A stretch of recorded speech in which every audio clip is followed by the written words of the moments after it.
जैसे जैसे लोकसभा चुनाव का बिगुल बज गया है, वैसे वैसे आप देख रहे हैं कि तमाम राजनीतिक पार्टियां हैं वो तैयारियां कर रही हैं। अगर मैं समाजवादी पार्टी की बात करूं तो सपा से प्रत्याशी हैं अक्षय यादव, लगातार पूरी ताकत लगा रहे हैं अपने चुनाव में, लोगों के बीच जा रहे हैं, लोगों का दुलार भी मिल रहा है। उसी क्रम में अगर मैं बात करूं कि दरारें भरने का काम भी किया जा रहा है और रूठों को मनाने का भी काम किया जा रहा है, अपने साथियों को मनाने का काम किया जा रहा है, तो आज पहुंचे हैं पार्षद कासिम सिद्दीकी जी के यहाँ, उनसे जानने के प्रयास करेंगे क्या किस तरह की वार्ता हुई है और उनके सहयोग से बातचीत से किस तरह की बातें निकल के आई है। आप यहाँ आए हैं, देखा जा रहा था जिस तरह से आप दोनों के बीच में टकराव जो चल रहा था माहौल, अब क्या लगता है? देखिए, जो परिवार के लोग होते हैं उनमें भी कभी कभी हल्का सा झगड़ा हो जाता है, और जिस दिन परिवार के लोग साथ में बैठ जाते हैं बात खत्म हो जाती है। और जैसे ही हम लोग कासिम भाई के पास बैठे, हम लोगों ने संपर्क करा, उन्होंने कहा पार्टी के साथ हम हमेशा रहे और पार्टी और मजबूत हो, इसीलिए हमने अपनी बातें रखी थी और हमारी और कासिम भाई की बात हुई। और अब कासिम भाई खुल के समाजवादी पार्टी और हमको चुनाव लड़ाने का काम यहाँ पर करें। अच्छा, देखा जा रहा था सांसद जी तमाम तरह के मुद्दे उठाए गए थे जनहित के, तो उन मुद्दों पर किस तरह की वार्ता हुई है और क्या रहेगा? देखिए, कुछ मुद्दे थे जिनको मैंने वादा भी करा था और जिनको मुझे पूरा भी करना है। 2019 में कुछ परिस्थितियां बनी जिनकी वजह से मैं चुनाव हार गया था। अब वो परिस्थितियां भी सबको पता है, चाचा साथ में हैं, और जो काम अधूरे रह गए थे इन 5 साल सांसद ना होने की वजह से, उन कामों को भी अब हम सब लोग मिलकर पूरा करेंगे।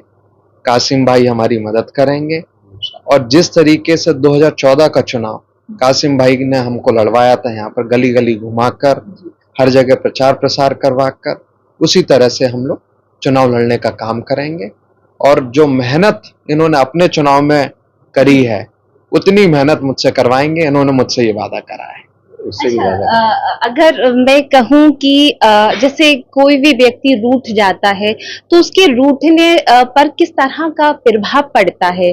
अब आप लोग साथ हैं, जैसा आपने कहा परिवार एक हो रहा है, धीरे धीरे आपने मना लिया, तो अब किस तरह का भूमिका रहेगी पार्टी की? देखिए, कासिम जी पार्टी के हमेशा बहुत बड़े नेता रहे हैं, और जब पहली बार मैं फिरोजाबाद आया तो कासिम भाई ने हमें चुनाव लड़ाने का काम करा था और बहुत मेहनत से चुनाव लड़ाया था। जिन गलियों में हम लोग वोट नहीं मांग पाते तो उनमें इन्होंने मीटिंग करके दिखाई थी, और समाजवादी पार्टी को सफलता भी दिलाने का काम उस समय करा था। और वो चाहेंगे तो इस बार भी जो 2014 में सफलता मिली थी उससे ज्यादा सफलता दिलाने का काम कर सकते हैं। और घर में बातें हो जाती हैं और घर के सदस्य जिस दिन साथ बैठते हैं वो इकट्ठे फिर से चल देते हैं। उनकी जो बातें थी वो हमने उनको बताई, उनकी नाराजगी दूर हो गई, अब साथ में। अच्छा, एक खास सवाल अगर कहा जाए, चूंकि लगातार आप जगह जगह जा रहे हैं, जनसंपर्क भी कर रहे हैं, भाजपा से अभी तक कोई प्रत्याशी सामने नहीं आया है, क्या लगता है सपा प्रत्याशी के सामने अभी तक कोई प्रत्याशी डिक्लेयर नहीं हो रहा, पत्ते नहीं खुल रहा, यूं कहूं मैं, क्या कहेंगे? देखिए, जो आम लोगों में चर्चा है वो ये कह रहे हैं कि भारतीय जनता पार्टी को अभी तक कोई प्रत्याशी नहीं मिल रहा है जो यहाँ पर चुनाव लड़ने के लिए तैयार हो जाए, क्योंकि भारतीय जनता पार्टी बहुत बुरी तरीके से इस बार फिरोजाबाद में हारने वाली है। 2014 में मैं 1,15,000 वोटों से जीता था। जब 2019 का चुनाव हुआ, चाचा सामने लड़े, उनको 92,000 वोट मिला, 92,000 वोट मिला, और उसके बाद भी हम 29,000 वोट से हारे थे। तो जो चाचा का समर्थन मिल गया, चाचा ने आशीर्वाद दिया और उन्हें सबसे पहले जसराना में घोषणा करी थी, तो वो वोट 90,000 का 90,000 तो हमें मिल ही रहा है। और जो मेहनत करी है हम लोगों ने, उस मेहनत से जो वोट हमें कभी नहीं मिलता था वो वोट भी इस बार मिल रहा है। और कम से कम फिरोजाबाद में जो समाजवादी पार्टी जीतने वाली 2 लाख के लीड से ज्यादा मिलने वाली है। और इसी तरह का माहौल अगर अंत तक बना रहा तो ये भी कोई बड़ी बात नहीं हो कि 4 लाख वोट से भी हम लोग फिरोजाबाद जीतने का काम करेंगे। हम लगातार देख रहे हैं कार्यकर्ता आपके साथ बहुत ही जोश है, साथ में कदम से कदम मिला के चल रहे हैं और मैं यूं कहूं कि प्रत्याशी से ज्यादा मेहनत कार्यकर्ताओं की होती है। खासकर जिला अध्यक्ष के नाजुक कंधों पर बड़ी जिम्मेदारी होती है। विधायक भी आपके तमाम लगे हुए हैं, सपोर्ट कर रहे हैं, पूर्व एमएलसी भी आपके साथ जगह जगह जा रहे हैं, हर चौक, चाहे वो आपका जनसंपर्क हो। उन कार्यकर्ताओं के लिए, उन सभी लोगों के लिए क्या कहेंगे और किस तरह की आज अपील करेंगे? समाजवादी पार्टी के कार्यकर्ता पूरी मेहनत और पूरी ईमानदारी के साथ काम कर रहे हैं और बूथों को पूरी मजबूती के साथ बूथों पर इस बार चुनाव लड़ाया जा रहा है, लड़ाने का काम कर रहे हैं। और आज हम लोग जहां बैठे हैं वहां से समाजवादी पार्टी को कासिम भाई के जुड़ने से बहुत मजबूती मिलेगी।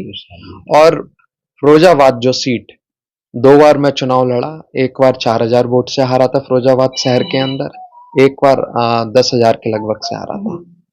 ये इस बार ऐतिहासिक जीत हम लोग फिरोजाबाद शहर के अंदर जीतने जा रहे हैं और फिरोजाबाद शहर हम लोग 20 से 25,000 वोटों से जीतने का काम करेंगे इस बार। बिल्कुल, बहुत बहुत शुक्रिया।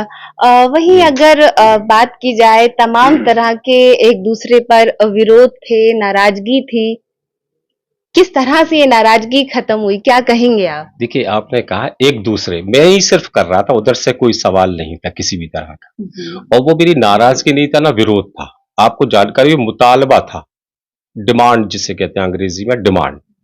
तो हमारी जो नई आबादी थी वो अछूती रहेगी काम से। जब हमारा डिस्कशन हुआ तो उन्होंने कहा सबसे पहले प्राथमिकता के आधार पर उधर ही काम कराएंगे।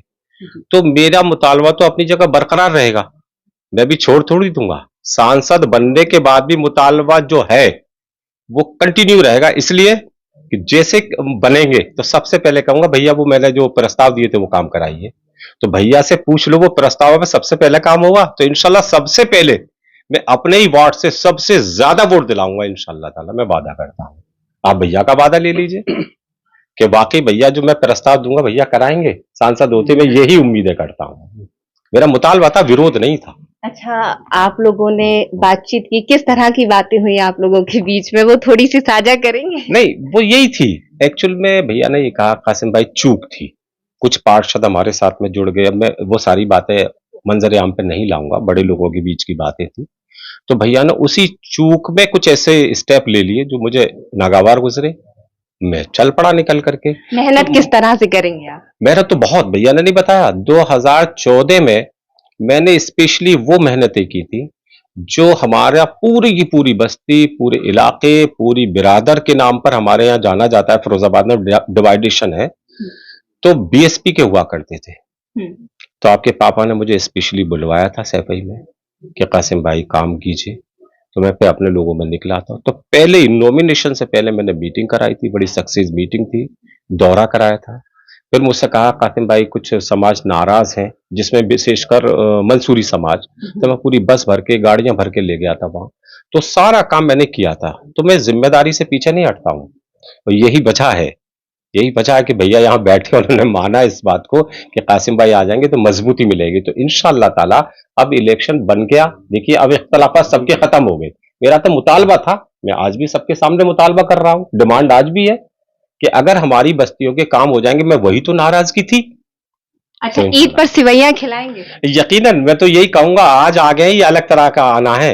मैं ईद के लिए तो खासतौर से कहूंगा सभी लोगों से ईद पर मेरे यहाँ जरूर आइएगा इंशाअल्लाह। बिल्कुल, बहुत बहुत शुक्रिया। तो कहीं ना कहीं रूठों को मनाने का काम लगातार पूर्व सांसद अक्षय यादव कर रहे हैं, सपा प्रत्याशी, लेकिन आज कासिम सिद्दीकी के घर पहुंचे हैं और आपने देखा कि खुद बोल दिया है कि ईद पर सिवैयां खाई जाएंगी। तो आप समझ सकते हैं चुनाव में किस तरह का माहौल रहेगा उनके आने से। देखते रहे आरके टीवी। नमस्कार।